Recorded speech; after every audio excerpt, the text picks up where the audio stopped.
Hi friends, எல்லாருக்கும் வணக்கம். எல்லோரும் எப்படி இருக்கீங்க? ஹாப்பியாக இருக்கீங்கன்னு நான் நம்புகிறேன். ஸோ இது ஒரு மார்னிங் ரொட்டீன் தான். ஸோ அன்றைக்கி ஒரு மார்னிங் ஆஸ் யூஷுவல் 5:30 போலவே எழுந்துட்டு என்னோடய ரொட்டீன் நான் ஸ்டார்ட் பண்ணிட்டேன். அன்றைக்கி வீக்கெண்ட் அப்படின்றதுனால அம்மா வீட்டுக்கு போகிற ஒரு பிளான் இருந்தது. காலையிலே மேகி பயங்கரமாக அட்டகாசம் பண்ணிகிட்டு இருந்தா. நீங்களே பாருங்கள். இப்படியா சாப்பிடுவாங்க? இப்படியா சாப்பிடுவாங்க? உன் பால் எங்கே? உன் பால் வச்சு விளையாடு. உன் பால் இருக்குல்ல, பால் வச்சு விளையாடு. இது தரமாட்டேன். இங்கே பாரு எப்படி பண்ணியிருக்க பாரு.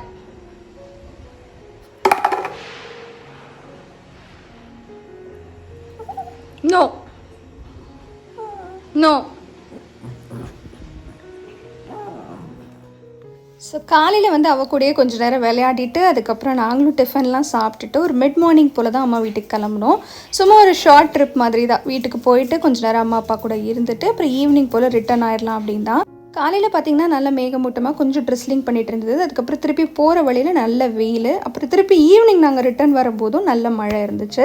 ஸோ அன்றைக்கி அதுக்கு முந்தின நாளே அம்மா கேட்டிருந்தாங்க, உனக்கு என்ன சாப்பிட வேணும் அப்படின்னு. எனக்கு என்னமோ சிக்கன் சாப்பிடணுன்னு ஆசையாக இருந்தது. ஏன்னா அப்பளக்கூட்டு எங்கள் அம்மா சூப்பராக வைப்பாங்க. ஸோ அப்பளக்கூட்டு தான் கேட்டிருந்தேன். ஆனால் சிக்கனுக்கும் அப்பளக்கூட்டுக்கும் காம்பினேஷன் நல்லா இருக்காது. அதனால் நெக்ஸ்ட் டைம் பண்ணித்தரேன் அப்படின்னு சொல்லிட்டு இந்த வாட்டி சிக்கன் தான் பண்ணியிருந்தாங்க. சிக்கன், ஒயிட் ரைஸ், சாம்பார் எல்லாமே நாங்கள் வர்றதுக்கு முன்னாடியே அம்மா பண்ணிட்டாங்க. வெறும் ஒயிட் ரைஸ் மட்டும் கொஞ்சம் சூடாக வச்சுக்கிட்டோம். ஸோ அதனால் நிறைய பேசுகிறதுக்கு டைம் இருந்தது. என் மாவுமே நான் அரைச்சி வச்சுட்டேன், நீ அரைக்காத இந்த வீக்கெண்டுக்கு அப்படின்னு சொல்லிட்டாங்க. அதனால நான் மாவு பாத்திரம் எந்த பாத்திரத்தில் கொட்டி வைப்பனோ அந்த பாத்திரம் கூட எடுத்துகிட்டே வந்துட்டேன். சரி நம்ம அங்கே போய் திருப்பி கொட்டணும், அதுக்கு இங்கேயே கொட்டி எடுத்துகிட்டு போயிடலாம் அப்படின்னு சொல்லி அந்த பாக்ஸையும் எடுத்துகிட்டு வந்துட்டு கொஞ்சம் நேரம் நல்லா ஜாலியாக கதை பேசிகிட்டு இருந்தோம்.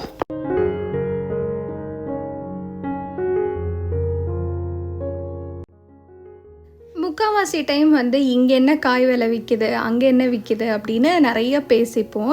ஃபோன்லேயுமே இதுதான் நிறைய டாபிக் இருக்கும். ஏன்னா நாங்கள் இருக்கிற ஏரியாவில் நிஜமாகவே காஸ்ட்லி தான். எல்லா வெஜிடபிள்ஸுமே காஸ்ட்லியாக தான் விற்கிறாங்க. பட் அம்மா வீட்டு சைடில் கொஞ்சம் நல்ல காய்கறிகளும் கிடைக்கும், நல்ல தோட்டத்து காயெல்லாம் கிடைக்கும், கொஞ்சம் சீப்பாகவே கிடைக்கும். ஸோ நான் எப்போல்லாம் போகிறேனோ அங்கேருந்து வாங்கிட்டு வந்துடுவேன். அதேமாதிரி அம்மா வராங்க அப்படின்னா அந்த டைமும் அவங்களுமே கொண்டு வந்துடுவாங்க. முருங்கைக்கீரை எங்கள் அம்மாவோட ஃப்ரெண்டு வீட்டிலேருந்து எடுத்துகிட்டு வந்திருந்தாங்க. சரி நீ இதை எடுத்துகிட்டு போய் சமைச்சு பார்க்குறியா, ஹீமோக்ளோபினுக்கு நல்லது அப்படின்னு சொன்னாங்க. நான் இது வரைக்கும் முருங்கைக்கீரை சமைச்சதே இல்லை. மற்ற கீரைலாம் சமைச்சிருக்கேன், ஆனால் முருங்கைக்கீரை சமைச்சதில்லை. வீட்டில் இருக்கும்போது அம்மா செஞ்சு கொடுத்து அவங்க ஊட்டி விட்டாங்கன்னா சாப்பிட்ருக்கேன். நானாக எடுத்து சாப்பிடக்கூட அவ்வளோ கஷ்டம். பட் இப்போ அது சாப்பிட்லாம், அதை நெய் போட்டு அந்த சாப்பிட்ற ஸ்மெல் ரொம்ப பிடிக்கும் அப்படின்றதுனால சரி கொடுங்க அப்படின்னு சொல்லி கொஞ்சம் எடுத்துகிட்டு வந்தேன். அது கூடவே முந்தின நாளே எனக்கு இந்தந்த காய் வேணும் வாங்கி வச்சுருங்க அப்படின்னு சொல்லிட்டேன். ஸோ அவங்களே காய்கறியெல்லாம் வாங்கி அதையும் ரெடி பண்ணி வச்சுட்டாங்க. ஸோ எல்லாத்தையும் பேக் பண்ணிவிட்டு வீட்டுக்கு வந்தாச்சு.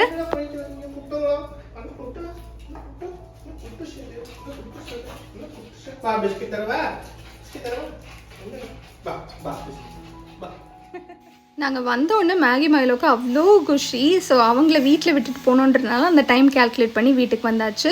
மீன் குழம்பு வீட்டிலேருந்து செஞ்சு கொடுத்துருந்தாங்க. மீன் குழம்பு, தோசை, கொஞ்சம் தேங்காய் சட்னி மட்டும் அரைச்சி சூப்பராக சாப்பிட்டோம் டின்னரு.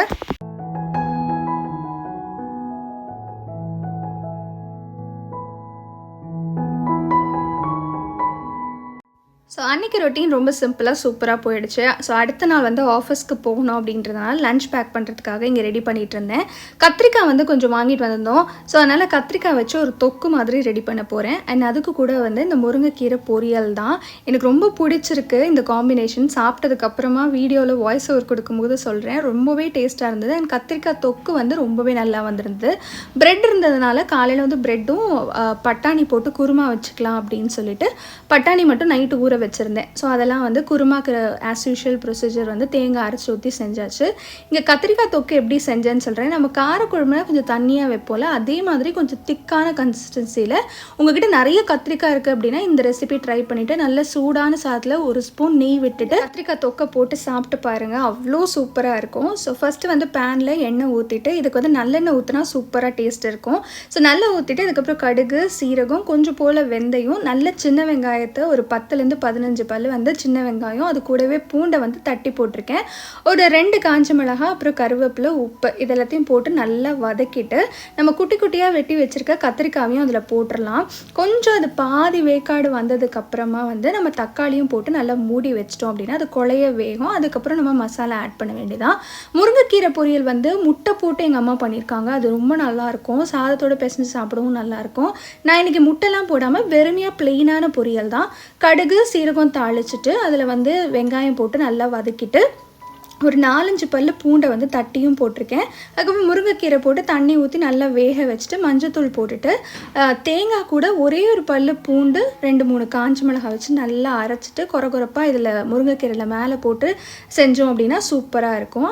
இங்கே கத்திரிக்காய் தொக்கில் வந்து இந்த தக்காளி, கத்திரிக்காய், வெங்காயம் எல்லாம் நல்லா வெந்துடும். மசாலாவுக்கு வந்து நான் சாம்பார் தூள் 2 ஸ்பூனும், மஞ்சத்தூள் வந்து 1/4 ஸ்பூனு, அதுக்கப்புறம் வந்து தனி மிளகாத்தூள் வந்து 1 ஸ்பூன் ஆட் பண்ணியிருக்கேன். கொஞ்சம் போல் புளி, உங்களுக்கு எவ்வளோ புளி தேவையோ புளி தண்ணியும் ஆட் பண்ணிவிட்டு நல்லா கொதிக்க விட்டு எண்ணெய் பிரிஞ்சு வரும்போது ஒரு 1/2 ஸ்பூன் வந்து வெல்லம் போட்டு நீங்கள் இறக்குனீங்கன்னா சூப்பராக ரெடி ஆகிடும். நான் இதுதான் இன்றைக்கி லஞ்சுக்கு பேக் பண்ணியிருந்தேன். என் ஹஸ்பண்ட் வந்து முருங்கைக்கீரை சாப்பிட்டதே இல்லை, உங்களுக்கு பிடிக்கவும் பிடிக்காது, இது எப்படி சாப்பிட்றது அப்படின்னு கேட்டாங்க. ஏன்னா முழுசாக இருக்கிற மாதிரி இருக்கே இல்லைன்னு. இல்லை ட்ரை பண்ணி பாருங்கள் அப்படின்னு. பட் ஆனால் அவங்களுக்கு டேஸ்ட் பிடிக்கல, அது எனக்கு ரொம்பவே பிடிச்சிருந்தது. காலையிலக்கு டிஃபன் வந்து ப்ரெட்டும் பட்டாணி குருமா தான் ரொம்ப நல்லாயிருக்கும். எனக்கு இந்த ப்ரெட்டோட சிக்கன் குருமா, மட்டன் குருமாலாம் வச்சு சாப்பிட ரொம்ப பிடிக்கும். அதனால இன்றைக்கி வந்து அதே ஸ்டைலில் வெஜ் குருமா வச்சாச்சு.